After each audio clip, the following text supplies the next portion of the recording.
Hello friends, welcome to the इम्पेडियस academy. I hope आप सभी अच्छे होंगे, पढ़ाई कर रहे होंगे, घर पे सेफ होंगे। देखिए, आज के इस लेसन में हम लोग सॉल्यूशन देखेंगे 3 जुलाई 2019 के first shift SSC CHSL questions को। ठीक है, एसएससी सीएचएसएल के 3 जुलाई 2019 के फर्स्ट शिफ्ट के क्वेश्चन को हम लोग यहाँ पर आज देखेंगे। इसके पहले जो है हम लोगों ने 1 जुलाई को सिंगल शिफ्ट में एग्जाम हुआ था सीएचएसएल का, वो हम लोगों ने देखा 2019 का। ठीक है, फिर 2 जुलाई के तीनों शिफ्ट यानी कि मॉर्निंग, इवनिंग और आफ्टरनून, ये तीनों शिफ्ट्स के सॉल्यूशन हो गए हैं, यानी कि 4 सेट। आज जो है हम लोग फिफ्थ सेट कर रहे हैं, यानी कि 3 जुलाई के फर्स्ट शिफ्ट को। ये सारे लेसन जो हैं आपको द इम्पीरियस एकेडमी के प्लेलिस्ट सेक्शन में जाएंगे तो उसमें एक मिलेगा एमबी पब्लिकेशन सॉल्यूशन 2019। ठीक है, इसमें आपको सारे लेसन्स दिए गए हैं। देखिए, यहाँ पे एमबी पब्लिकेशन के बुक से ही सारे सॉल्यूशंस आपको दिए जा रहे हैं प्रीवियस ईयर के, लेकिन एमबी पब्लिकेशन में 2019 के क्वेश्चंस सीएचएसएल के नहीं दिए गए हैं, इसलिए जो है हमें दूसरे बुक से यहाँ पर आपको सॉल्यूशन देना पड़ रहा है। लेकिन ये क्वेश्चन जो है ऑथेंटिक है, हम जो है इस पहले क्वेश्चंस को मिला लेते हैं ऑफिशियल से, उसके बाद ही यहाँ पर आपको उसका सॉल्यूशन देते हैं। ठीक है, तो सारे क्वेश्चंस जेन्युइन है, ऑथेंटिक है, आप आराम से देखिए, सीखिए, समझिए। कोई दिक्कत हो तो कमेंट करिए। ये तो हुआ 2019। इसके अलावा जो है एमबी पब्लिकेशन के 2016 के सेट्स का सॉल्यूशन हो गया है। यहाँ पर सिर्फ 2 सेट्स रिमेनिंग है, 46 सेट्स हैं इसमें से। ठीक है, इसमें से 2 सेट्स रिमेनिंग, यानी कि 45 एंड 46 ये दोनों सीजीएल मेंस के रिमेनिंग सेट्स हैं। बाकी 1 से 44 तक हो गया है सॉल्यूशन। तो आप लोग वहां पर जाइए, 2016 के क्वेश्चंस को भी देखिए और सीखिए। कहीं पर कोई दिक्कत हो तो जरूर कमेंट करिए। तो चलिए फिर हम लोग देखते हैं। हाँ, और ये बात रहा जो मेंस के सेट्स हैं, ये आपको 4 अक्टूबर के बाद से मिलना शुरू हो जाएगा, मॉर्निंग में एक और इवनिंग में एक। ठीक है, तो 4 अक्टूबर तक अभी हम लोग पीटी के क्वेश्चंस को देख लेते हैं। 4 अक्टूबर के बाद से हम लोग सुबह में एक पीटी का बना लेंगे और एक मेंस का बना लेंगे शाम में।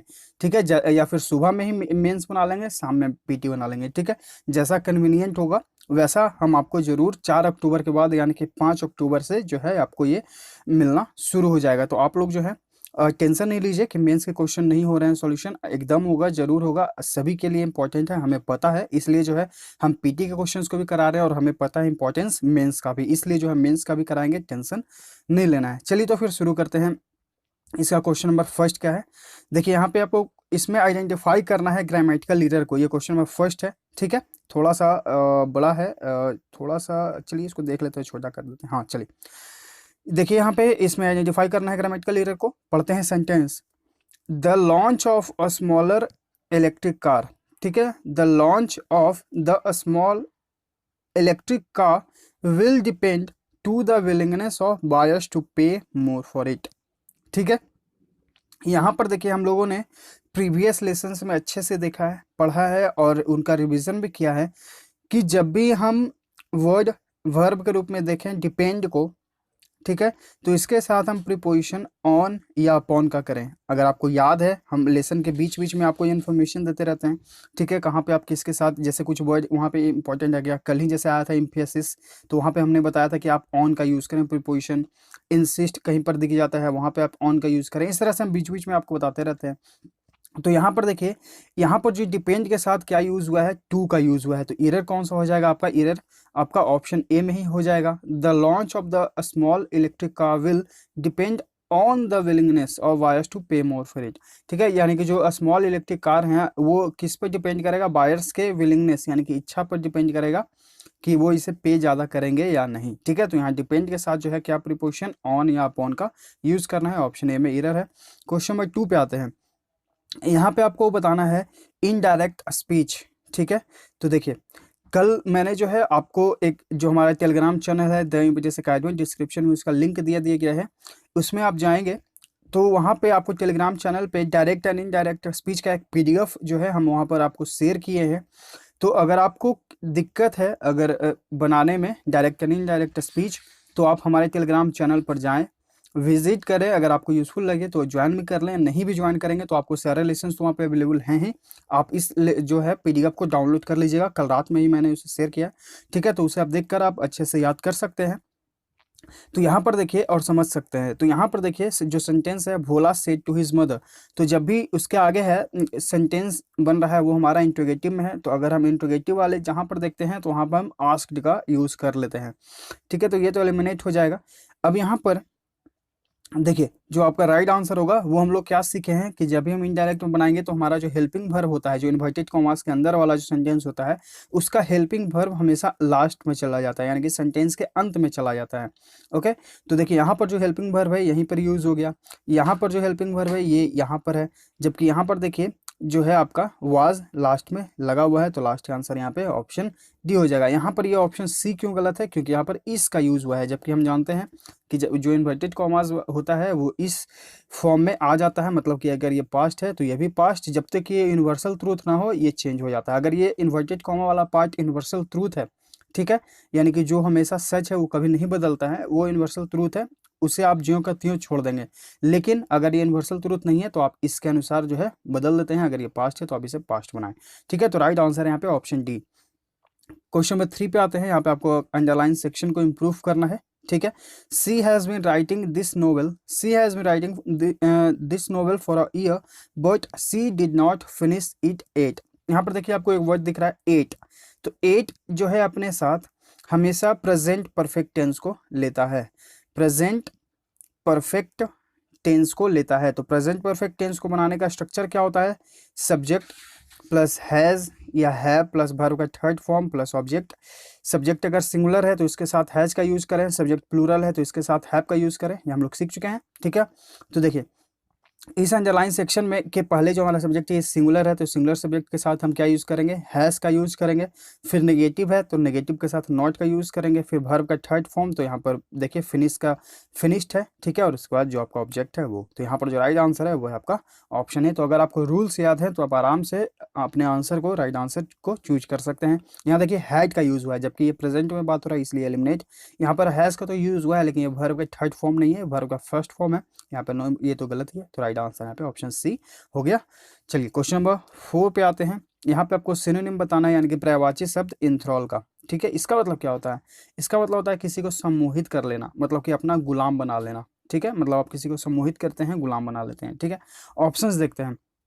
पर्यायवाची शब्द इसका बताना है, ऑप्शन ए आपका है फ्री यानी कि मुक्त करना, डिसगस्ट मतलब क्या होता है, घृणा, मैस्मराइज मतलब क्या होता है, सम्मोहित करना, तो राइट आंसर यहाँ पे ऑप्शन सी है। रिपेल मतलब क्या होता है, रिपेल मतलब होता है पीछे हटना। ठीक है, देखिए आपको अगर प्रीवियस ईयर के सिनोनिम्स एंटोनिम्स अगर नहीं याद हैं तो लेसन्स को याद करते रहिए। आपको 10 बजे से गाइड होकर प्लेलिस्ट सेक्शन में मिलेगा इंपॉर्टेंट सिनोनिम्स एंटोनिम्स। ठीक है, उसमें टोटल 11 लेसन्स हैं, आप उन्हें याद कर लें, सारे इंपॉर्टेंट हैं। ठीक है, सारे के सारे वर्ड्स आपके लिए इंपॉर्टेंट। आप एक बार प्लेलिस्ट को चेक करिए और उसे प्ले करिए, और उसमें आप देखेंगे कि जैसे ये 5 क्वेश्चंस जो यहाँ पर जैसे हम अर्थ यहाँ पर बताए हैं, वहाँ पर भी आपको हर एक वर्ड का अर्थ बताकर बताया गया है, तो आपको वहाँ पर ज़्यादा परेशानी नहीं होगी। आप हर एक वर्ड को वहाँ पर जाइए और याद करिए। ठीक है, एग्जाम के पॉइंट ऑफ व्यू से बहुत इंपॉर्टेंट है, चाहे आप मेंस दे रहे हो या फिर पीटी दे रहे हो। क्वेश्चन नंबर 5, यहाँ पे आपको फिल इन द ब्लैंक करना है। She was fill in the blank to have worked with some renowned scientist of the world. Renowned यानी कि प्रसिद्ध वैज्ञानिक के साथ उससे जो है काम करने का भाग्य प्राप्त हुआ है, मौका मिला है। ठीक है, ऑप्शंस देखते हैं। चार्म्ड मतलब क्या होता है, चार्म्ड मतलब होता है प्रसन्न होना, मंत्रमुग्ध करना। फेवरेबल यानी कि अनुकूल, एफ्लुएंट यानी कि प्रचुर या फिर धनी, फॉर्चुनेट यानी कि भाग्यशाली। ठीक है, तो यहाँ पर जो राइट आंसर है वो है आपका option D. She was fortunate यानी कि वह भाग्यशाली थी दुनिया के कुछ प्रसिद्ध साइंटिस्टों के साथ, वैज्ञानिकों के साथ काम करने के लिए। क्वेश्चन नंबर 6, यहाँ पे आपको बताना है OWS यानी कि one word substitution, rabbits dwelling यानी कि जो एक खरगोश है वो कहाँ रहता है उसके बारे में आपको बताना है। ऑप्शंस देखते हैं। ऑप्शन ए आपका लेयर, इसका मतलब होता है मांद। ऑप्शन बी आपका है डेन, इसका मतलब होता है गुफा। ऑप्शन सी है आपका स्टाई, स्टाई मतलब क्या होता है, सुअरशाला, मतलब कि जहाँ पर सुअर को रखा जाता है, सुअर बाड़ा। ठीक है, और वरो इसका मतलब होता है बिल, तो राइट आंसर यहाँ पे ऑप्शन डी है। खरगोश कहाँ रहते हैं, तो बिल में ही रहते हैं, ऑप्शन डी यहाँ पे राइट आंसर है। क्वेश्चन नंबर 6, यहाँ पे आपको एंटोनिम बताना है, यानी कि विपरीत शब्द। डिनाउंस मतलब क्या होता है, आरोप लगाना किसी पर। ठीक है, आरोप लगाना। ऑप्शंस देखते हैं। एंटोनिम यानी कि विपरीत बताना है इसका, तो अप्लाउड मतलब हो गया प्रशंसा करना, तो राइट आंसर यहाँ पे ऑप्शन ए है। आप किसी पर आरोप लगा रहे हैं, किसी का आलोचना कर रहे हैं और एक तरफ किसी की प्रशंसा हो रही है, तो राइट आंसर यहाँ पे ऑप्शन ए है। क्रिटिसाइज यानी कि निंदा करना, ब्लेम यानी कि दोष लगाना, ये देखिए इसका सिनोनिम हो गया। ऑप्शन सी जो है इसका सिनोनिम है, लेकिन हमें एंटोनिम बताना है, इसलिए राइट आंसर यहाँ पे ऑप्शन ए है। ऑप्शन डी आपका विलिफाई यानी कि किसी को गाली देना। क्वेश्चन नंबर 7, यहाँ पे आपको सिनोनिम बताना है। फोर्टिफाई यानी कि पर्यायवाची शब्द, किसी चीज को मजबूत करना, उसे स्ट्रेंथन प्राप्त करना, उसे सुरक्षित करना। ऑप्शंस देखते हैं। ऑप्शन ए आपका है हार्म यानी कि नुकसान पहुंचाना, चोट पहुंचाना। सिक्योर यानी कि सुरक्षित करना, तो राइट आंसर यहाँ पे ऑप्शन बी है। नेग्लेक्ट यानी कि किसी की उपेक्षा करना, ठीक है, उसकी अवज्ञा करना। लूजन यानी कि ढीला, राइट आंसर यहाँ पे ऑप्शन बी हो जाएगा। आगे देखते हैं क्वेश्चन नंबर 84 क्या कहता है। यहाँ पे आपको OWS बताना है, यानी कि one substitution, a sound that can't be heard, ठीक है, एक ऐसा चीज जिसे सुना ना जा सके। ऑप्शंस देखते हैं। इनएविटेबल जिसे टाला ना जा सके, सारे वर्ड्स याद कर लीजिएगा, इंपॉर्टेंट है, ठीक है, OWS में पूछे जाते हैं। इनकॉम्प्रिहेंसिबल जिसे समझा ना जा सके। इनऑडिबल जिसे सुना ना जा सके, क्वेश्चन वही हो रहा है कि जिसे हम लोग सुन नहीं सकते हैं। इनऑडिबल यानी कि अश्राव्य, राइट आंसर यहाँ पे ऑप्शन सी है। एलिजिबल यानी कि अस्पष्ट। देखिए ये वर्ड्स यहाँ पे आपको कंफ्यूज कर सकते हैं। ये एलिजिबल मतलब होता है अस्पष्ट, याद रखिएगा। आपको ऑप्शंस दोनों मिल सकते हैं, या फिर फिल इन द ब्लैंक कर रहे हैं या फिर सिनोनिम कर रहे हैं।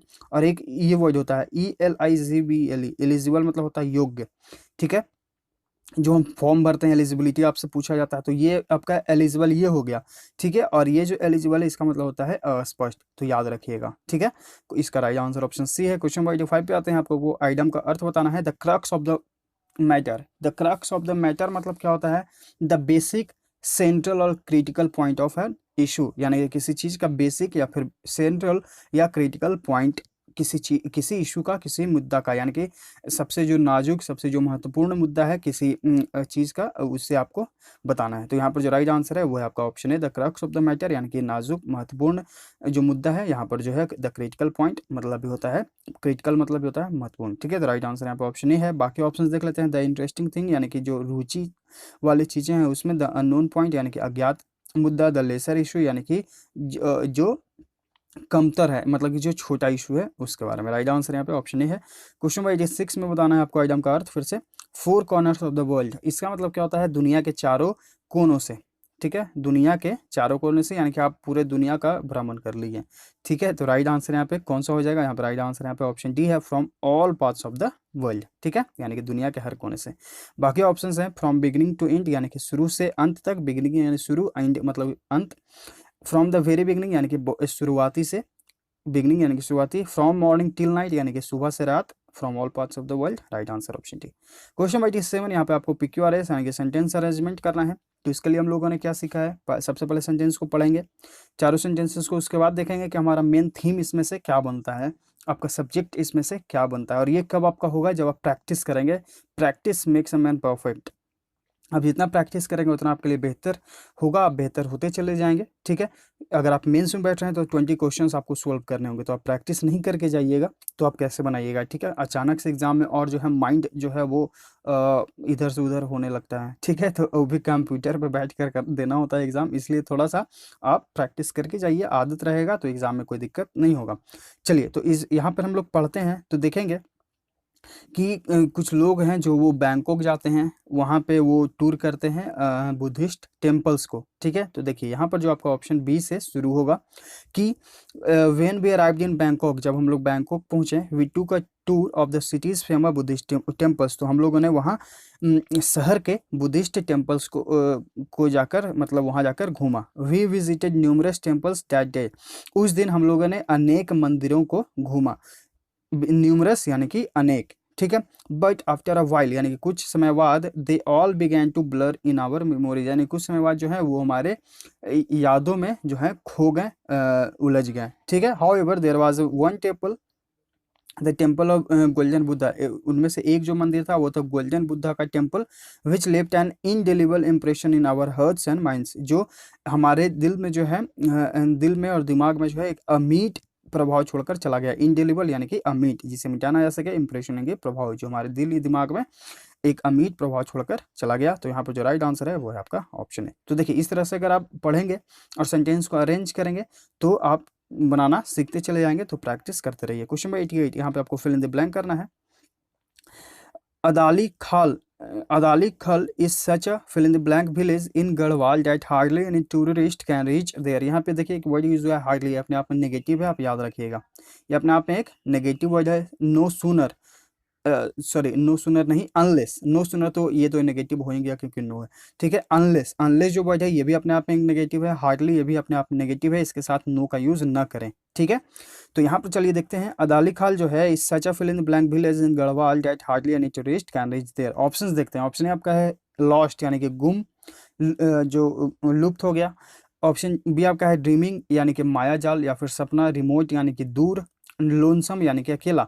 तो अदाली खाल is such a remote village, यानी कि अदाली खाल जो है वो एक इतनी दूर गांव में गढ़वाल में जो बसा हुआ है, ठीक है। That hardly any tourist can reach there, यानी कि वहाँ पर जो है कोई भी टूरिस्ट बहुत ही मुश्किल से पहुंच पाता है, ठीक है। यानी कि नेगेटिव में शो कर रहा है हार्डली। तो यहाँ पर रिमोट आपका राइट आंसर है ऑप्शन सी, रिमोट मतलब कि दूर। क्वेश्चन 89, यहाँ पे आपको बताना है, अंडरलाइन सेक्शन को इम्प्रूव करना है। They decided me of visiting. यहाँ देखिए कल भी हम लोगों ने सीखा था एक भर वो तुरंत दूसरा भर आए तो अपने V4 फॉर्म में होता है और ये भर अपने V1 फॉर्म में होता है, ठीक है। तो ये V1 ये V4, यहाँ पर तो कोई दिक्कत नहीं है। लेकिन अब यहाँ पर हमें ये देखना है कि अच्छा आप पहले पढ़ लेते हैं इसे। Decided me of visiting the war memorial but I really wanted to see it. देखिए डिसाइड मतलब होता है किसी को मना कर देना, ठीक है। अब यहाँ पर जो है इसके साथ प्रीपोजिशन क्या होता है, इसके साथ प्रीपोजिशन हम लोग यूज करते हैं फ्रॉम का, ठीक है। यहाँ पर जो क्या यूज करते हैं डिसाइड के साथ फ्रॉम। तो यहाँ पर जो आपका राइट आंसर है वो है आपका ऑप्शन सी, याद रखिएगा। प्रीपोजिशन, प्रीपोजिशन के किसी भी पार्ट में दिक्कत है फिक्स्ड प्रीपोजिशन के लेसन्स में, तो आप द एमपीटीएस अकेडमी के प्लेलिस्ट सेक्शन में जाइए, वहाँ पे आपको मिलेगा एसएससी सीजीएल 2019 मेंस, ठीक है। इसमें आपको एक जगह हम आईपी कर दिए हैं, ओडब्ल्यूएस कर दिए हैं, फिक्स्ड प्रीपोजिशन कर दिए हैं, ग्रामर रूल्स कर दिए हैं, ठीक है।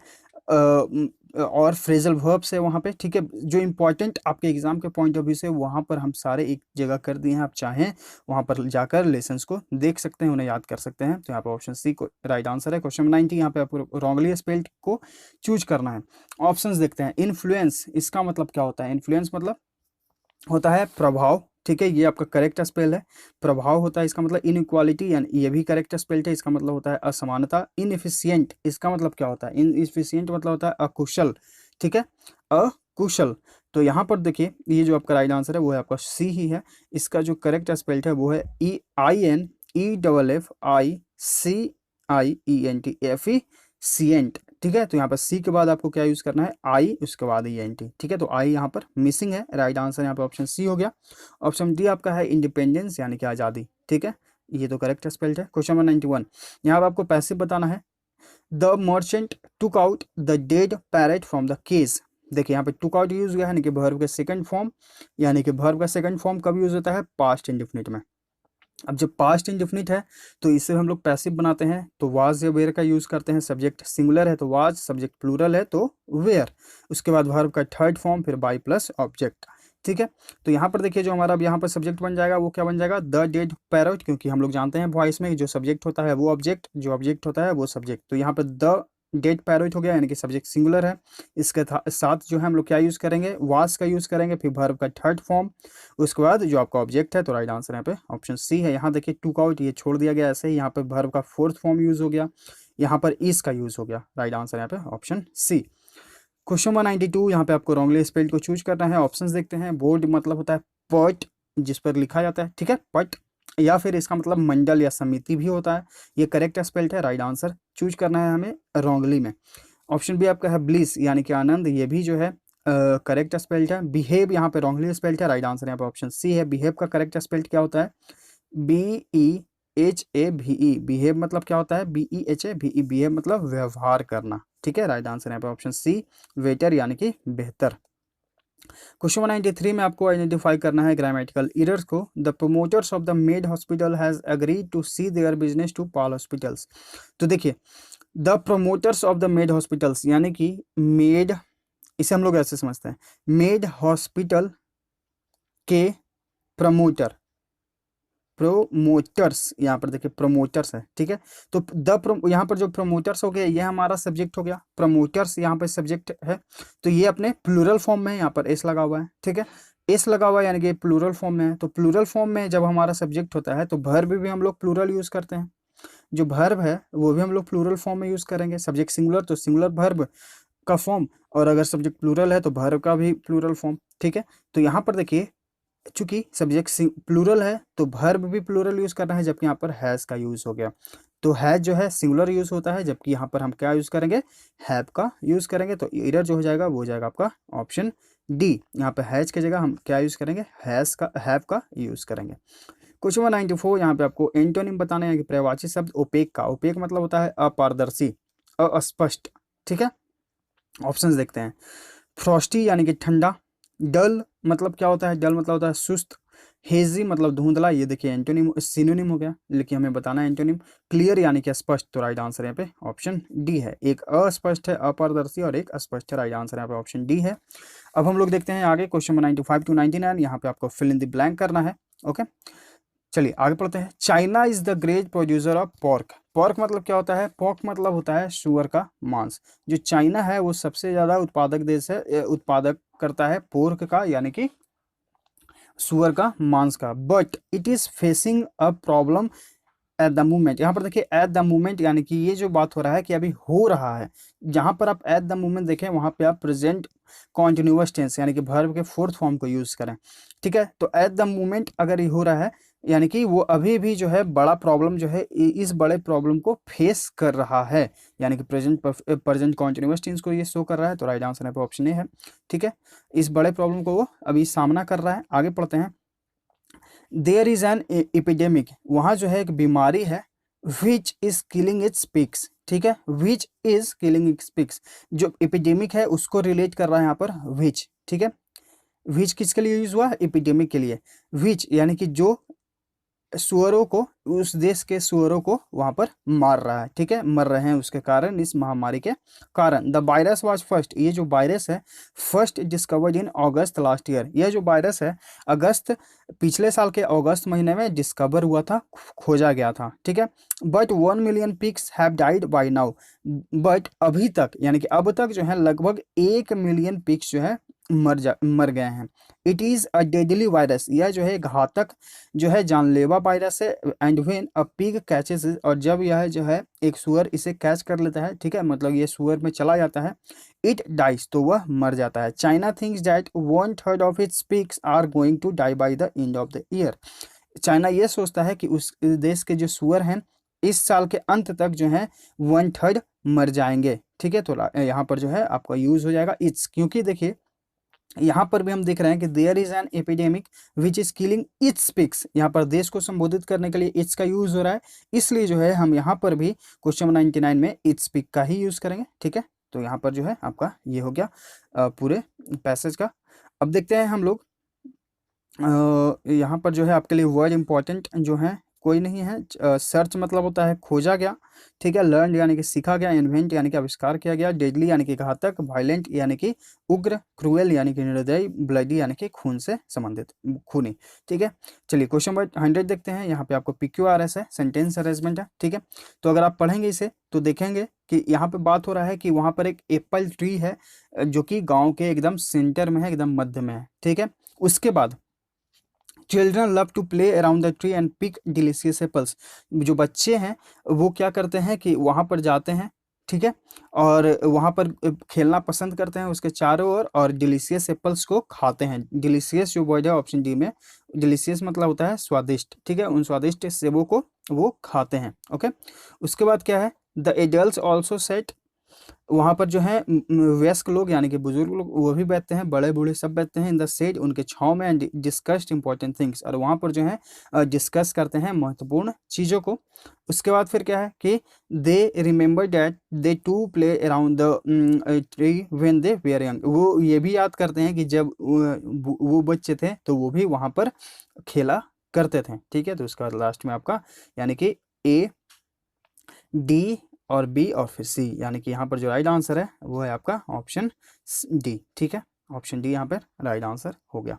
तो ये है 3 जुलाई 2019 के CHSL के फर्स्ट शिफ्ट के क्वेश्चंस का सॉल्यूशन। आई होप आपको हर एक वर्ड, हर एक क्वेश्चन अच्छे से समझ में आ गया होगा। तो समझाने का तरीका अच्छा लगा तो प्लीज़ लाइक करें, हमारे टेलीग्राम चैनल को जरूर ज्वाइन करें, लेसन्स को ज़्यादा से ज़्यादा अपने स्टडी ग्रुप्स में शेयर करें ताकि और लोग जो हैं इसे देखें, समझे, सीखें और हमारे साथ जुड़ें। अगर आप नए हैं तो चैनल को सब्सक्राइब भी कर लीजिएगा ताकि आपके पास नोटिफिकेशन जाता रहे, आप अपडेट होते रहें। मिलते हैं आगे के लेसन्स में। Thank you.